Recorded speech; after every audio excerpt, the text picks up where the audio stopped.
Hello and welcome to Let's Talk About It with Taylor Nolan. I am your host, Taylor, and today I am in Calgary for an exciting episode, a little bit of a last-minute episode, but those are always the best ones. Today I am in Calgary with Eleni McMullen, who I've got connected with on Instagram. I asked you guys who was in Calgary and who you thought would be great for the podcast, and I'm super excited to have this conversation today. You run a mom support group. You were previously a registered social worker. You have a background in nursing, and you just, already our conversations have been great, and you seem so sweet, and I'm so excited that you're here so we can talk about this stuff. So thank you so much for being here. Oh, well, thanks so much for having me, and thanks to everyone who recommended me. Mm-hmm. That's my history, and this is me. So, yes, yeah. And so you also were on Babes and Babies podcast as well. Some other girls from the show who had that podcast. And how did you like doing that? Oh my goodness, it was so fun. So it was a little bit different because we weren't in person. Yeah. So we were on FaceTime. It was awesome though. It was so much fun, and you guys are all so sweet. It's just cool to meet you in person.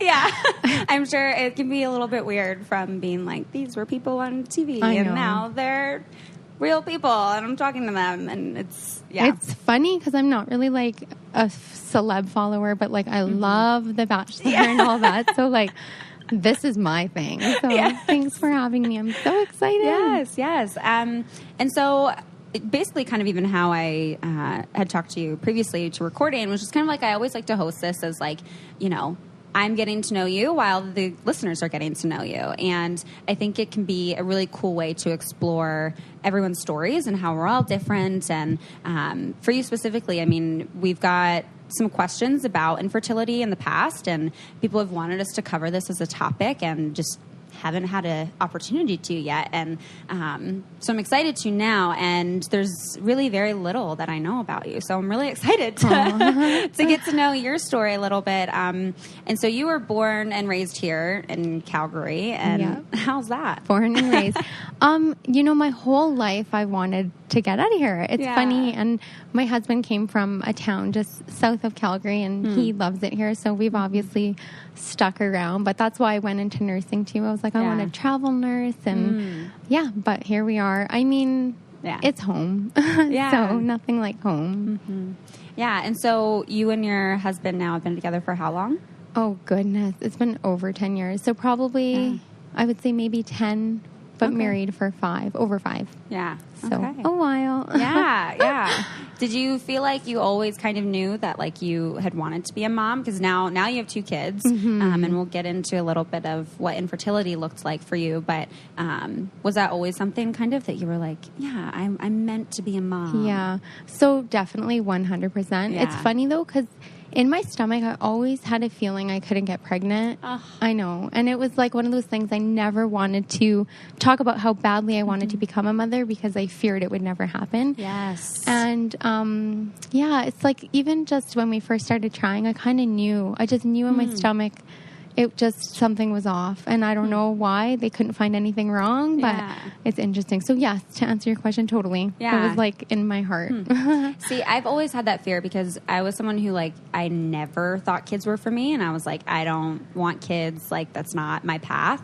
And then for whatever reason, when I turned 21, I don't know if it was just biology kicking in, but I was boom, I want to be a mom. Yeah. I was I want to do that. I think I might kind of maybe be good at doing that. It was so strange. And then even that mental process of wait, now I want this, and fuck, what if I can't have it? I know. That would be so I can't even imagine the amount of excruciating pain that would come up from that. And so I think a little bit of in me, even I try to protect myself against that of I want that, but if it doesn't happen, it's totally okay. Yeah, it's totally cool. 100%. And the pain is oh my goodness. I think everyone experiences it differently, but for myself, it was literally the hardest thing I've ever gone through, just fearing never having your own babies. And I know there's so many different routes to becoming a mother, and that's going to look different for each person. But for myself, I kind of knew what I wanted, and so it's the most amazing thing in the world, though. I literally, if you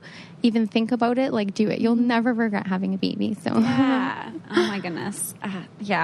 I don't know. It seems so sweet. So how old are you now? I'm now 31. 31, okay. Yeah. Okay. Oh my goodness. Yeah. And when was it that you kind of first started trying to have kids? So, oh my goodness, I graduated in when I was 25, I think. So just even like before we were married, Dad, don't listen. Sorry, Dad. I just kind of knew. Like, I don't know. It was just like not really preventing and stuff like that. And then, so it was 2.5 years before we actually ended up getting pregnant of like full on trying. Yeah. So yeah, it was a long time. Yeah. How did you go about that process of like tracking? So yeah, my goodness. Now I'm like thinking back, I'm like, I think I've like blocked it out, you know. It was almost like traumatic for me. But so we had met with our doctor just because I'm a vegan. Obviously, I'm like, am I healthy? Like, can I have kids? And he's like, stop worrying. Like, I know you, just don't worry. Yeah. So we're just tracking cycles and doing all that. And yeah, it was like month after month. And I remember like 6 months into it, I was like, I can't believe people have to do this for a year. Like, I'll never survive that because every month was just so hard for me. And then, you know, all of a sudden we're doing IVF and it was so difficult. Yeah. Yeah. I definitely will want to talk a little bit more about being vegan and being plant-based and all of that. But I will say, you know, with doing in vitro fertilization, IVF, I have some experience with that just through my mom.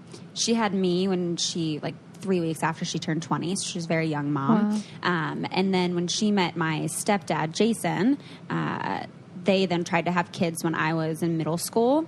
And that's always a period in my life that I look back and I'm like, you know, I really kind of was shitty as a daughter. But at the same time, I was in middle school. I was going through so much, so many things in South Carolina. But at that time, my stepdad was deployed and my mom was trying to get pregnant at the same time. He was in the Air Force and she ended up doing that process of in vitro. And I just remember like I'd come back from school or from like playing with my friends, smoking weed, and I'd come back and, you know, she'd be like giving herself the shots like in her stomach and just I think I kind of blocked part of that out, but I could just see that there was so much pain and in the notion that she might not be able to have another kid, that her and Jason wouldn't be able to share that experience together, and feeling like something was maybe wrong with her body and just the fact that she had to go through all of this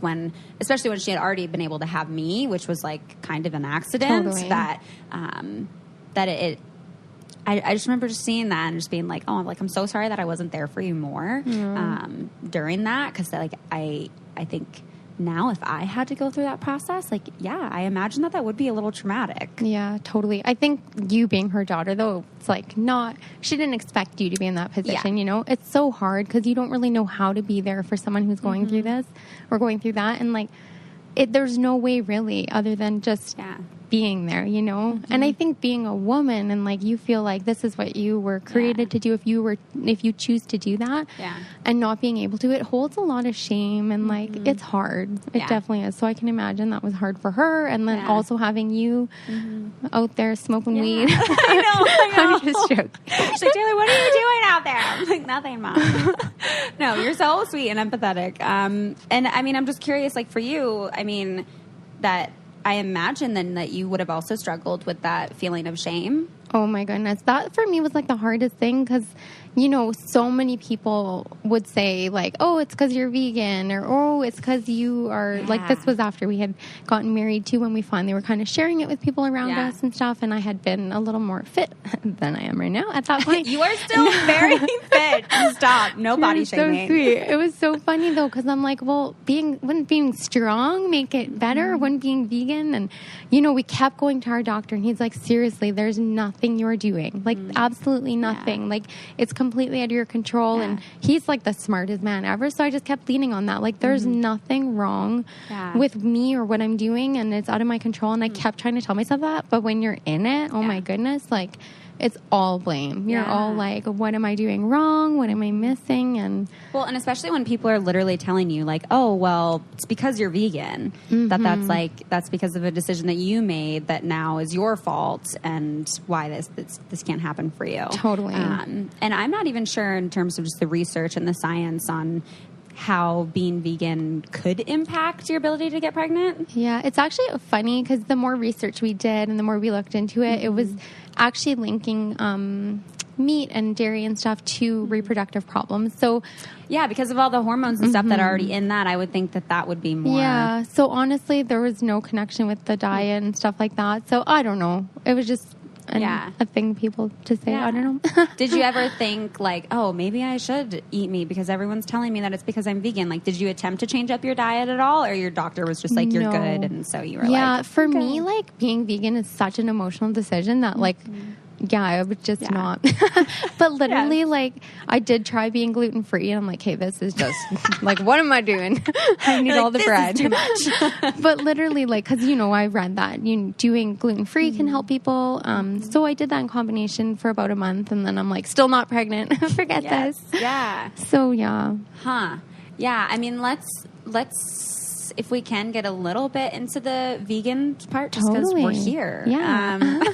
So you've been vegan for how long? Oh, goodness. It was a couple years before we got married. So like 7.5, 8 years now. Okay, yeah, it's been a while. But and you said it's a very emotional decision. It is an emotional decision. I watched Food Inc., which... Oh, yes. Yes. And then that night, I'm like, forget this. My husband's like, our life is going to suck. Like, we can't eat sushi. And I'm like, just... look at those beings. And and he's also vegan with me now too, so he's been on and off vegetarian and vegan, kind of flip-flopping, but he's been vegan straight for a while, so it's awesome. Yeah. And so then I have so many questions. They're all over the place. But now you have 2 kids now, and are you raising them vegan as well? Yes, 100%. Yeah. So it's kind of like what I love sharing with people is that you can be vegan, still eat good food, raise healthy babies, be pregnant and vegan. Yeah. So lots of amazingness and fun. You're great. Oh, you're sweet. And then after this recording, we're actually going to a sanctuary for neglected, abused, abandoned farm animals. And I'm so excited that we're doing that. It's going to be so fun. Yes. They just rescued a pig. Sorry to interrupt. She... 2 pigs, actually. She just had her babies last night, so we got to... Yeah. Oh, my God, I'm so excited. It's awesome. This is perfect timing. It's so fun. Wow. Okay, yeah. So I definitely watched Food Inc., and then I watched Food Matters, and then I just went through, like, this binge of, these very intense documentaries about food and our agriculture system, and that was really what prompted my move into more plant-based eating and just becoming very aware of like what I'm eating, what's in it, and where is it from.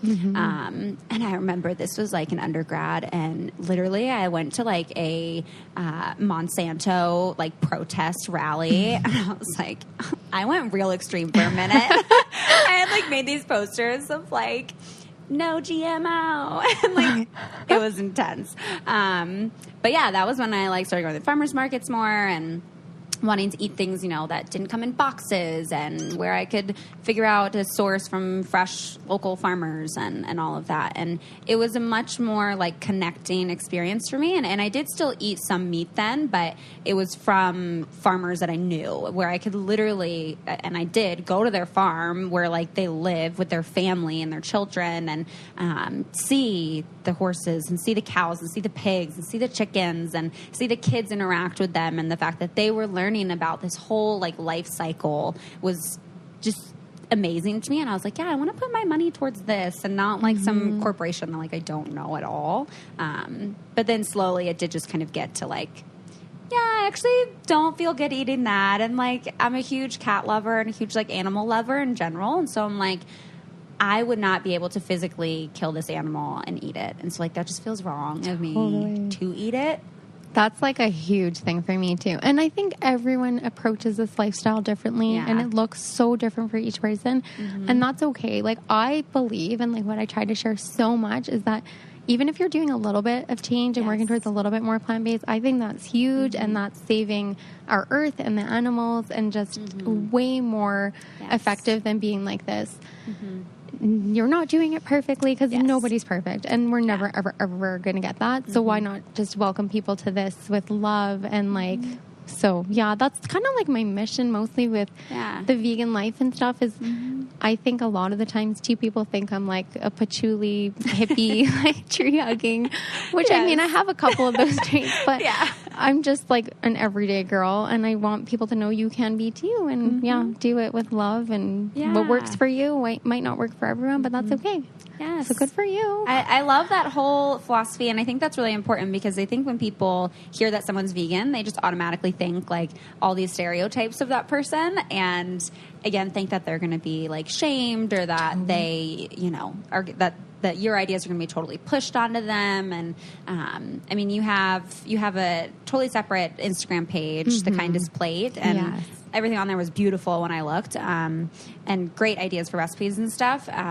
But I think it is important, like you said, to know that it's going to work differently for everyone. And I think, too, everyone's bodies are going to be different, and they're going to crave different things. And so it's like, eat what your body needs, and what, you know, what is going to feel good for you. And like some days for me, it might feel good to have, you know, a ramen with like a chicken broth or something. But other days it might be like, I don't want anything that has animal in it at all. 100%. I totally think that. And that's what I kind of do. Like, I want to attract all the non-vegans and like let you guys know that you can do this however little you want. And I think it's so important. So listening to yourself and your heart and what you feel called to do, which maybe not all vegans agree with, but that's okay. That's just my method. And it's been pretty effective. I feel like I've helped a lot of people just learn how easy it can be, because I'm like a super simple cook too. And it's just like 2 kids, literally. I have like one on my hip and like one pulling at me all the time. So it's awesome though. I love doing it. And how do they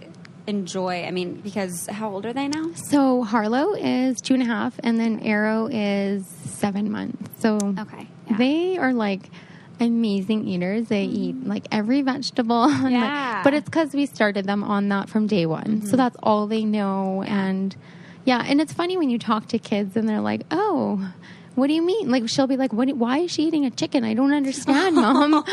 I'm like, well, some people do. And like, it's just interesting, like how she sees the world. So it's pretty amazing.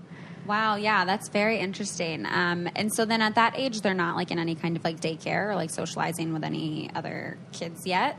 Right? No, well, I'm at home, working at home, and same with my husband. So, but I know like going to birthday parties and like stuff like that. It's funny because I was talking to my girlfriend the other day, and she told me she's literally like, we have no dietary restrictions, but like kids come to our birthday parties and their mom's packing them this because they can't have that or this and that. And she's like, it's everywhere. Like no matter what you're doing now, like everyone has a different lifestyle. It's kind of like the norm. So I think we'll be okay. Yeah, I know like a very close friend of mine, very close family friend of mine. He's basically like my dad, Rob. He has a little girl named Naya, and she's actually allergic to dairy. And so it's interesting now watching her kind of navigate. And he's actually vegetarian, and so she ends up eating mostly plant-based. But, you know, when she's at daycare or when she's like at a birthday party, it's like, you know, she's specifically like, you know, does that pizza have my cheese on it, or is that milk cheese? And it's like, no, you can't have that pizza, like, but we'll get you different pizza. And yeah, it's just interesting to see like children kind of navigate those differences. Totally. And I think they just become aware, and as she grows up and as they both grow up, they may not choose this life. And I just have to kind of be okay with that and do my best to guide them with my beliefs and stuff. But ultimately they're going to make their own decisions, and I just have to support them in that too. So like what if she then goes and, you know, decides that they want to eat meat? I know. Then how will you cope with that? Well, I feel like by the time they're that old, like vegan's going to be super cool. Yeah. You think of how far it's come even since I first started. Like people were like, you're crazy. What are you doing? But I don't know. I feel like it'll be, and so many people are choosing this life, and like So we'll see. We'll see what happens at that time. But I'm open for anything. Whatever happens, happens. And yes, it's a good outlook to have because you can't control any of that. It's true. Do you guys have any animals? We do. Yeah. We have 2 Yorkies. So they're not really like pure Yorkies, obviously, but they're amazing. Yes. I literally, like, my end goal, I'm like, I just want to be like successful so I can open my own sanctuary and save all the animals, which is why I'm so drawn to this place we're going to today. And my dream in Seattle is to have some chickens and some goats, which like many people in Seattle, even like in like city limits, like have chickens in their yards, and like their small yards. They have little chicken coops and goats and stuff. And I'm like, that's in my cards in the future, 100%. But yeah, so now I want to dig a little bit into like some feeling stuff here. Let's do this. So I'm curious if you have any kind of experience with therapy. I know you went through like social working and all of that. And like if you've done any kind of therapy work yourself, especially through like the infertility. No, but I think I should have. Definitely feel like it would have helped me a lot. I don't even know why. I think I was in such a dark place that I just was like not even ready to address that I wasn't doing okay. Yeah. Oh my gosh, I wish I had though. And the clinic that we actually did IVF through, they offer therapy through that and stuff. So, but at that point I was like, I'm on a mission. Like I don't got time for that. Yep. But I definitely think I should have. I was not okay. 100% not okay. Yeah. So I always like to ask people like, how do you know when you're not okay? Like when you're not doing well, what does that like physically look like? Like if someone else were to observe you, like what would they see, and what do you observe to realize that like, I'm not doing well? So I think like not doing the things you're normally enjoying to do, that was a really poor sentence, but like you're not able to like live your normal life. You're not seeing the same. Like for myself, I'm very optimistic. I always see the good in everything. And I wasn't. I was a pessimist. I was like crying literally on the bathroom floor, just like devastated month after month. I was kind of like pulled back. I wouldn't want to like see my friends as much or like do as much. But then in other times I'd be my total normal self. So my husband would be like, okay, like maybe things are good, but it was hard. And like it wasn't until I actually dealt with those feelings and like manage them that I literally got myself to a happy like spot before I actually got pregnant. And that's something I constantly encourage people to do, because I think it's like, oh well, once I get pregnant then I'll be happy. But I think about it, imagine like getting pregnant, being that miserable, and then going through all the hormones of pregnancy, then having to raise a baby, which is pretty stressful, especially at the beginning. And I feel like it's so important to just deal with it before you get to that point. So I wish I had done things a little bit differently, but I know that before I actually even started IVF, I was feeling a lot better. I was managing things better. I had gone back to yoga. I was doing a lot of meditation and practice in that way. So I was starting to like serve myself a little more, which is so important. Definitely. And even just in terms of like meditation and yoga, I know meditation is something that I've talked a bunch about on the pod, and it's, I think, like really difficult for people to get to doing. And so whenever someone says that they've practiced it, I'm curious what your experience has been in that, and like how, kind of what that process looks like. And I think I always say this to people, it's like a skill you'll never regret learning, because I think we're in our heads a lot and we think so much and we carry a lot. And the second that you can stop and not think and just be, and like, I think that it's helped me. There's so many times where I felt honestly like I couldn't go on, and I would just go and practice and meditate, and it would just put me in a place of, you know, where, I don't know, it's like the most indescribable, like, I think meditation's hard. Like at first you're like, oh, I have to feed the dogs, or like, I really want to go for, like, and it's just like blocking those out and learning to do that is a gift, and I seriously love it, and I need to do it more. Like, what am I doing?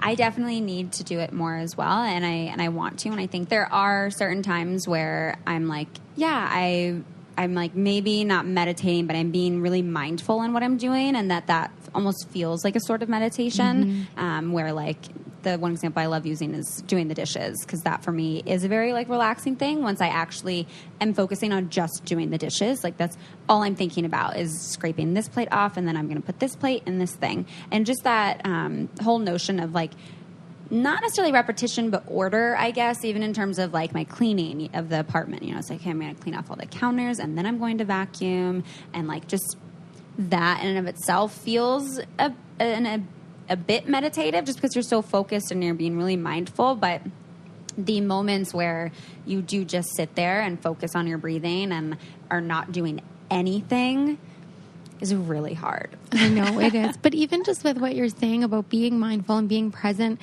we are such in a time where we're so distracted, and there's always a phone to look at or something to catch up on. And I believe it's unhealthy. I think we need to focus on this moment, and as simple as doing the dishes, and how important that is in that time, and even for your mind. Like, we don't know the effects of being distracted all the time, but I think it's affecting us, and more than we're aware of, for sure. Definitely is. And I really like what you said, going back a little bit to, you know, that notion that once you get pregnant, you'll be happy. And it's something, it reminds me of Brene Brown, who I love. And, you know, going through all these examples of like, once I lose 10 pounds, I'll be happy. Once I get this job, I'll be happy. But that really, it's actually, the happiness needs to come from within, and not necessarily all these external things, especially when it comes to outward approval. That I think a lot of the things that we think are going to make us happy are the pleasing of other people, about who we are and about how we look, especially as women, especially even as a mom, I can't imagine. And yeah, it's like, how do you then get to that place where you are feeling so low and you're struggling with all of that shame, and you're blaming yourself for the fact that you can't have kids, and then getting to that place where I guess it almost kind of sounded like doing the in vitro was kind of what helped a little bit, and then you were in a good place and then got pregnant? Yeah, I think it's almost too, because I just wanted a diagnosis. I wanted them to be like, this is what's wrong, this is the solution. And that wasn't the case for us. We had unexplained infertility, so there was no known cause, which is really frustrating. Seriously. But then knowing that, you know, I just had to shift my perspective. I had to, like, I look back on some of the videos we had made and put out and stuff, and I'm like, why do I sound so positive? I don't remember feeling that way. But it's like I was conditioning my mind to know that it was going to happen. And I kept telling myself, you are going to be a mother one way or another.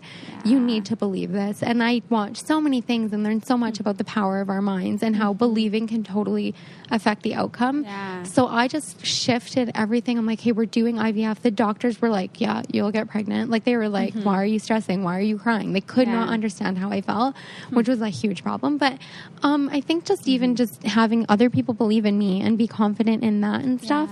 And then I just was like, okay, something's got to shift. This isn't working. I need to take action. And I know that I'm in control of how I feel. So I need to take control, and I need to fix this. And you said that you were sharing videos, so you were like publicly sharing with people about this experience. So I hid infertility, which I'm not a secret person. Like, ask me anything and I'll tell you. And I had this is great, you're very open. Perfect guest. But it's funny because I had this following and these people who kind of like came to me every day, and I was hiding it from everyone. And I was like, Tim, like, you know, storytelling heals. I believe that. I think sharing your story is powerful, and literally if you can affect one person and help them live better or healthier, happier, anything, like, do it.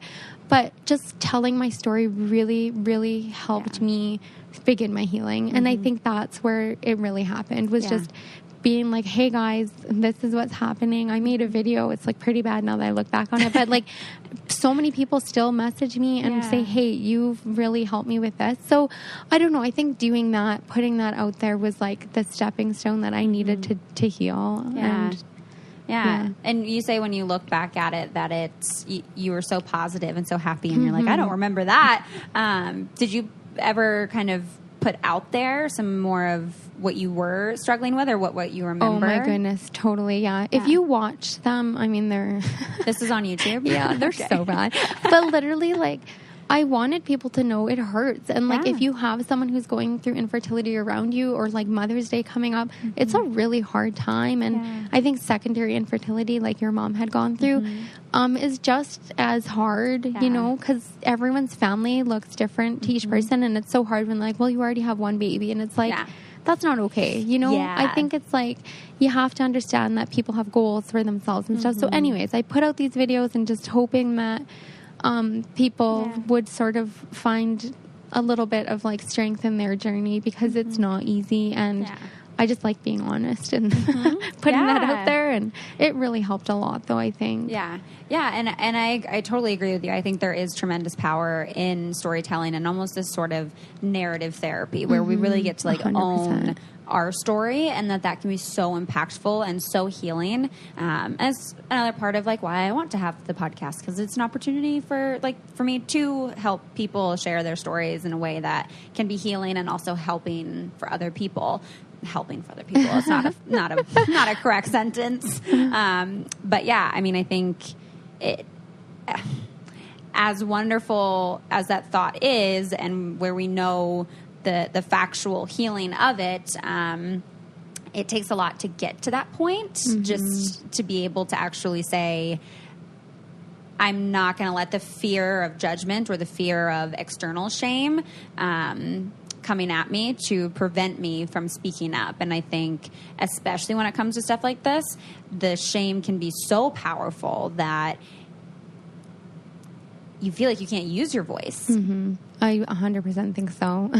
I literally was like hiding, and it's not even like I knew what I was afraid of. I just didn't want anyone to know. I literally like could not admit it. So I think admitting it was like a huge factor in just sort of getting it all going. And I told my husband, I'm like, something's deep inside of me is telling me to share this. And my purpose, like I was doing style posts when, I mean, I love style, and it's sort of like a subtle part of my life, but that's not what I was meant to do. And I know that. And I'm like, maybe this is my purpose, and maybe this is why I'm out here and doing this. And so it all kind of came to that, and here I am. And I mean, and that's one thing that I love too. Like, I'm not, you know, you're like super cute and like have super cute style, and like your page is very, very beautiful. And I'm like, I can't do that. Like I'm just like, that's just not me. But I love when people can do the combination of, you know, having that in a way highlight reel of like it being these really beautiful things that you've worked really hard to curate, but also having that realness of like, yes, I have, you know, the super cute outfit and my really cute kids and all this, but like also I'm also still a real person, and I have struggled with some real shit, and I'm sure you have too, and like just want to let you know you're not alone. Yeah, I 100%. So I actually stopped Instagramming. Something happened in my mind where I was like, this is so dumb. What am I doing? I don't believe in this. I hate what I'm doing. I'm not putting out things I'm passionate about or loving. And yes, it was, you know, partly my job, and that's how I was making income. But I was like, I can't do this. I stopped as soon as my last contract had ended, and I was like, what do I need in my life? And I never thought I was going back. I took 10 months off, and then something came over me again. I'm like, your purpose is like more than what you're doing. And I love being a mom. I believe it's my calling as well, but I knew that there was more to it. And that was like the biggest struggle. And I hope that I'm putting that out there and like letting people know that it's not just pictures on Instagram. And I know that's part of the business side of it, but like literally, there's so much more to it. Yeah, it's a lot. And not even just going through infertility and everything like in your personal life, but then Instagram is just a whole other section of things to kind of like be able to fuck with your mental health there. And I'm curious, like in terms of your actual relationship, how you and your husband have both like coped with everything. I mean, like there's your personal experience of, you know, this is like physically your body and like, you know, your specific calling of being a mom that feels like it's not going to be able to happen. But then it's also like the two of you together, you know, and like how your husband was able to cope with that and how you guys were able to work together as a team to heal from that and to cope with it? Yeah, I think, it can go either way. And for us, it just brought us closer. Like, he felt so bad because I think he didn't feel the way I did. He knew it was going to happen. He couldn't really understand why I felt so hurt by it all. But I mean, he wasn't the one who's going to be carrying the baby or delivering the baby, and that's something that is not for everyone. But for myself, I really wanted that experience in my life. And for him, I think it was just being kind of there for me when he didn't even really know how to be there for me. Yeah. And he just was so confident. He's like pretty positive in that area where he knew it was going to happen. It was just a matter of time. And it taught us patience for sure. And everyone asks me, like, how are you so patient? Like, I've had people stop me and be like, how are you not, like, our 2-year-old she's something. And they're like, you're so patient. And I'm like, literally, like, of course I lose my patience, but I waited so long for this that what else can I do but continue on to be patient? And I think that's something we both took from it. And he just learned how much of a gift they are, because he always admits he's not the most selfless person. So just understanding truly how much of a blessing it is to be able to have children, it helps him a lot. He's like, okay, no, like, nobody has it better than me. Like, he stands back and stares at us and just says, I'm so lucky. So just a good support and brought us closer for sure, 100%. Yeah.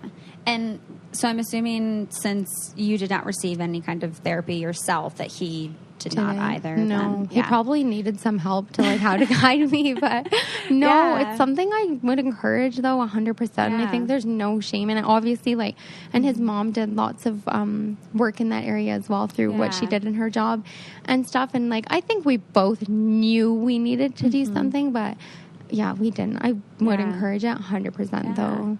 So then how did you guys kind of cope? Like, was there support of family and friends? And I mean, it sounds like once you had kind of made things a little bit more public and, like, shared what was going on, that you kind of had maybe some of that support from people online. But I mean, I guess support is always such a tricky thing, because I think we all receive it differently and we all want it to look different. And especially when it comes to, like, the romantic relationship. So I'm curious just what that support looked like for you. Oh my goodness. I think that's an area that we both felt we didn't really have, and it's not anything against our support system at all. I don't think people understood how to be there for us. And a lot of the times I'll get friends saying, my friend's going through this, I'm pregnant, what do I do? I need to support her on this. And it's so hard. And, like, I don't think there's anything that people could have done to support us better than other than other than just being there for us in other ways, and just saying, like, it's not, like, a lot of times people are like, it's okay, like, it's going to happen. And to me in that moment, it wasn't okay and it wasn't going to happen. So it's just, I don't know, it's so hard. I always get asked this, and I think just not feeling bad for us either. Like, we don't want you to feel sad, or, like, you don't want a pity party. Totally. And that's so not, that's worse. Like, honestly, that just makes things so much worse. And I think just offering, like yourself and just your presence, and even just being there and saying nothing and doing nothing, I think is so powerful. Yeah. I think that's, I mean, one of the hardest but also most powerful parts of empathy is literally just sharing that space for someone else to just be. And to just allow their experience to be what it is. It's so true. Yeah. It's very difficult to do. And I think, especially when it comes to something like infertility that is so personal and is so difficult emotionally, like, to wrap your head around, that it can feel a little daunting to be like, how am I supposed to even support in this? Like, I have no clue. And I'm curious, I know you said with the clinic that you worked with that there were counseling services available, but then even throughout the process of doing in vitro, like, did you know any other women that were doing it at the same time? Like, was there anyone that you could talk to that you felt like could relate? Yeah, I'm trying to, like, think back. Oh, yeah, actually, my husband's boss at the time, his wife had gone through it. So we had talked a lot. And the one thing she told me, which I thought was so helpful, was, like, you're starting, but just be prepared for, like, a lot more waiting. And I think that helped me, because I was like, okay, we're starting, I'm going to be pregnant, and it's just, like, waiting upon waiting upon waiting. Yeah. So that really helped. And just, having someone to, like, ask questions to and all those things. It's, Yeah, it's, I think patience is so hard. And we've talked about that a little bit. I'm not patient at all. But yeah, I think especially once you kind of learn that there's this thing that's going to help you, you know, that you're going to do this kind of this treatment that's going to help, that there is this sense of hope and this sense of like, okay, it's going to be fixed now. So I'm sure that getting some advice from someone was really helpful, that like totally there will be more time. Yeah, it's true. Because it's a lot of unknown too. You know, you don't know what's going to happen, what to expect, and every cycle's so different, and every like method they use and all that. So it's a lot of waiting and patience. So what was that actual process of doing in vitro like for you? And I guess emotionally, how that was different to experience than just you guys trying on your own? Yeah, I think that, oh my goodness. So we did like rounds of meds before that, and we did intrauterine insemination. And that was just, to me, I like looked at the stats and the numbers. I'm like, I feel like we're wasting our time. Yeah. And some people it works, but with me, they just didn't know. So I'm like, what can we do? Like, I need to speed this up. And then, you know, starting IVF, I feel like it depends on the clinic, because I kind of was like in the unknown, even just like having a nursing background. I'm like, what are we doing? What step is this? Why am I on this protocol? I didn't even know there was different protocols. So I felt like if there's one thing I could have done differently, it would have been like asking more questions, being more aware of what was going on. And I'm sure it was pretty like daunting, I would imagine. I don't know. Seriously, you have to go for like ultrasounds every morning, and like there's so much that goes into it. Shots at certain times. So you literally had to work around your shots. You had to have access to like a public bathroom, or at least being able to do it in private and stuff, unless you wanted to whip out shots in front of everyone. And it's kind of hard. Yeah, it definitely like takes a lot. It's a lot of specific timing, and I mean, did you feel like that was like a lot of pressure on you to make sure that you were doing all of those things right? Because if there was maybe one thing that you didn't do right, that then it was all going to be your fault that it didn't work this time. Well, my husband was like super supportive in there, step by step through everything. So he was really good at like timing, and he wouldn't give me the shot, so he like couldn't do it. I was like, get out of here! Like, let me just do this myself. Well, it's good that you had that background in nursing. Yeah, totally. And just knowing small things and stuff, and it was. I mean, emotionally was the hardest thing for me. The egg retrieval was pretty hard. I came out a little bit loopy, but other than that, like, I think the emotional part was the hardest part. And I know that's different for everyone, but for myself, that was it. And how? I was just so scared it wouldn't work. I think for me, it was like, I'm going through all this. And also, too, like, how does everyone just become a mom and not have to pay thousands of dollars to do it? And so that for me was, that was really hard, too. Just like, I don't know, you just carry all these things. Like, why can't it just happen? But if it had happened naturally, it wouldn't have been Harlow. So I literally think it was the most amazing thing I've ever gone through looking back. And while I was in it, I was like, I would never wish this upon my worst enemy. Like, this is so hard. But now I wouldn't trade it for the world. It taught me so much. And becoming a better mother and human and wife and businesswoman and everything. So it totally helped me. Yeah. I'm curious if there was ever a moment for you where you guys considered other means of having a kid, of like adopting or anything. Absolutely. It's still something we would like to do. We talked about this the other night. Actually, we watched Instant Family. I don't know if you watched it. But literally, it's something that is in our hearts. And Tim's like, we cannot have 30 kids, so we need to figure this out. And we still have an embryo. So now, and we got pregnant with Arrow, not like spontaneously, is that the word? Oh, just naturally. So it just happened. Yes, it was kind of an amazing surprise. So we had thought we would just like go to our embryo and then maybe explore adoption. So now we don't know what's going to happen, because I don't know if 4 kids is in our future. So, but I don't know. I'm like, 1 kid sounds like a lot. I know. And then I'm like, several kids. I'm like, I don't know. They're all so different. Our first was a lot harder than our second. So it's personalities and but you'll never regret having a kid. So well, and now, I mean, now you have this whole new identity that was kind of always something that it sounds like you had dreamed of and that you had wanted for yourself. And so, I mean, what's that moment like when you actually realize that, like, holy shit, it worked, and like, you're pregnant? I know. I feel like it's something that I was a mother before I became a mother. I literally was the one who always was there for others, did for others, you know? So I think it was just in my heart. I knew that it was a role for me. I've never felt more at home. Like, I feel like this is just where I'm supposed to be, and I love it. Like, some days I'm like, what the fuck is happening? But literally most of the time I'm just like, it's a tough day, but we're going to get through it, and what a gift to have this tough day. So it feels like home for sure. Wow. Yeah, that's so sweet. And I mean, it is. And I mean, I can totally see where having to really intentionally go about this process and having to like really, really work for that in so many ways, financially, emotionally, physically, that it would feel, I don't know if more is the right word, but it would feel like it really was this gift that you worked so hard for, and that like the appreciation for that would maybe go a little bit deeper. It's definitely deepened, I think, because of my experience.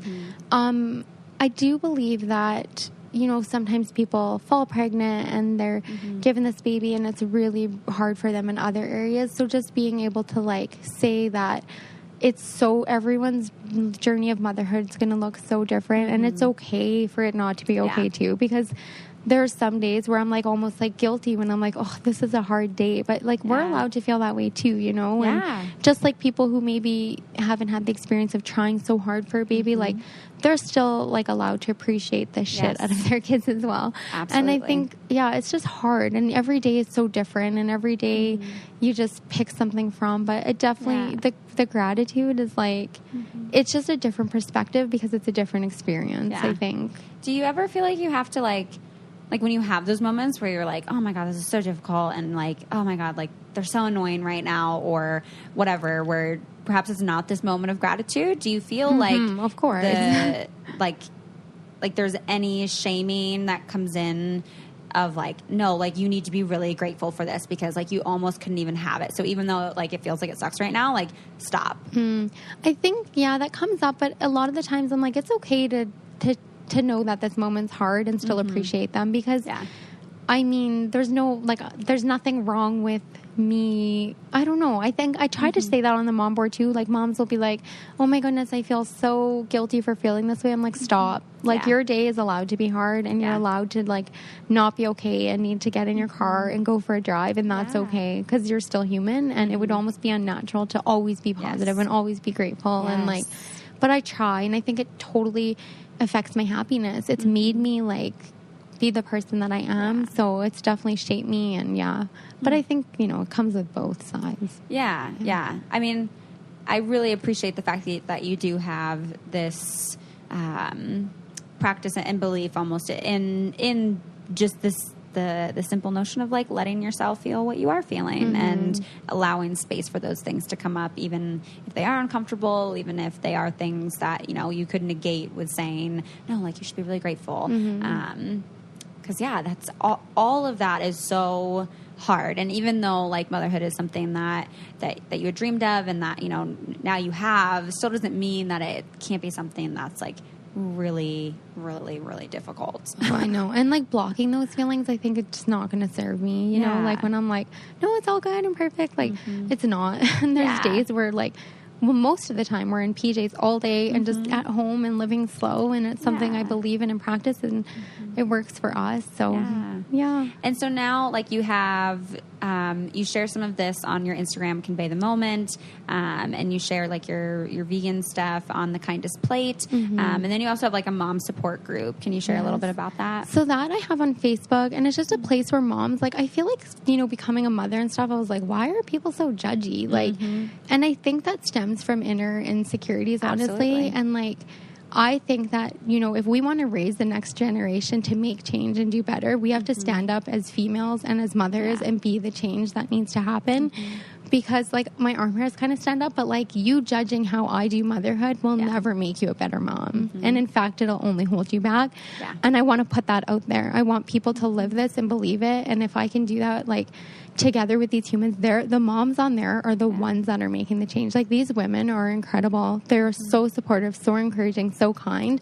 And I think it's because they're moms who are coming from a place of like struggle but confidence and then security, and they're so vulnerable, you know? So it's a powerful place, and I mean, it's great. Like, I think they're all impacting the future so much more than they know, because they're raising those babies. Yeah, and I mean, also, like, encouraging of the husbands to also, you know, the dads, like, that they got to step up too, like, and be a part of that. And, I think that's amazing that you have that group. Have you ever done any kind of like meetup with that? No, we've talked about it like so many times, and I think it's something we definitely want to do, because I think getting together in person and seeing these people in person and just having our kids be together and stuff would be really powerful. It would be awesome. I think it's something we should do. I can see where that would be like very, very helpful for people. I mean, I'm happy to hear that like now you are in a place where, you know, like, he went through a lot of shit to get here to be the mom that you are now. And I'm curious if you ever do just kind of like take a moment for that. I mean, I assume that you do based on just your meditation practices and all of that. But that's like, you went through a lot to be to where you are now. I know. And that 10 months I took off, oh my gosh, it was the best 10 months of my life. I just like ate and traveled, and I was a mom and a wife, and it was so good. And I think, you know, so much of our life we focus on like kind of, I don't know, it's so hard, especially with social media and all that stuff. And I think we need to remove ourselves from that, and we need to know that the best things happen offline, and the best things happen when your phone's put away and you're present with those kids, because they're watching you and they're seeing you. And I mean, I make mistakes. I have a job that's on my phone. It's hard. But at the end of the day, it's so important to just be there and show up to your kids and your life and yourself, even if you're not a mom. Like, be there for yourself. Like, unplug and do you and what makes you happy, and who cares what everyone else thinks. Like, well, and even as a mom, I mean, how do you make sure that you're taking the time to take care of yourself? I mean, you have 2 kids and they're like babies. I know. You I have an amazing husband who literally, like, I think he's not selfless, but with me, he like puts me first, which is so amazing. Like, he wakes up with them. I feel so bad. He like does breakfast every day, and I'm just literally chilling, drinking my coffee. But having a support of some kind, we don't have like a huge family support. Like, we have them, but they're just not super there every day, taking kids and stuff like that. So we kind of lean on each other a lot. And it's awesome. Oh, well, thank you so much for sharing all of this with me today and all the listeners. It's definitely an experience that, I mean, any woman could have out of nowhere and have no clue about. And so to me, it's like, it's fascinating to understand the emotional side of it and even like the scientific part of it. But I'm like very, very appreciative for women like you who are very vulnerable and, you know, have found the courage to like speak up and like own their story and share it, because like it's just so personal, and it is sad. It is very sad to think about that, and to think about being in that position of wanting that so bad and feeling like that's your calling, and not being able to, and not knowing if you will be able to. Like, that's just, I really can't imagine, and I hope I'm never in that position, and I hope that many other women aren't. But the hard truth is that some people might, and I could be. And I think it's really helpful to hear stories like yours where, you know, you can learn a little bit more about it, so maybe it doesn't feel as scary, or maybe you can hear the hope in it and maybe feel like there is a chance for you. And I know there was another woman that I had on the podcast, Sarah McNally. She owns Constellation Co. in Seattle. And we went into it a little bit on the podcast. She actually ended up adopting a child because they weren't able to conceive a child together. But, you know, just the whole process, like, it's wild to think about how we even go about, like, procreating. I know. Insane. It's crazy. It's true. But everyone's journey will will happen to them the way it's supposed to, and there's something to take from it. That's just what I always tell them. And the second they have their babies in their arms, no matter how they got there, that journey getting there will just make them a better mom, and I believe it. So, well, thank you so much. Thanks for having me. Yeah, and if people want to find you, we've already mentioned some of the places, but if you want to call them out again, where people can find you. You're so sweet. So yeah, I'm Convey the Moment on Instagram, and that's kind of where you see me the most. And then The Kindest Plate is my vegan page. So if you guys want to follow simple, easy recipes, that's where I'm at. Yeah. Yay. Well, thank you so much. It's been wonderful having you. We're going to explore this sanctuary today, so we'll be sure to post some pictures of it, and then when you guys see the pictures or listen to the podcast, you'll know what was happening. But thank you guys so much for listening and tuning into this episode today. I love getting your guys' feedback. If you want to head over to iTunes and leave a review or a rating, and let me know what you're liking about the show. And also, you can always send topic suggestions to ask.letstalkabout@gmail.com. And again, just thank you guys so much. I hope you guys take some amazing things away from this episode, and make sure to take care of yourself this week, and make sure that you're checking in and that you're reaching out to friends and family and whoever your support is. I'm so grateful for you guys, and I will talk to you next time.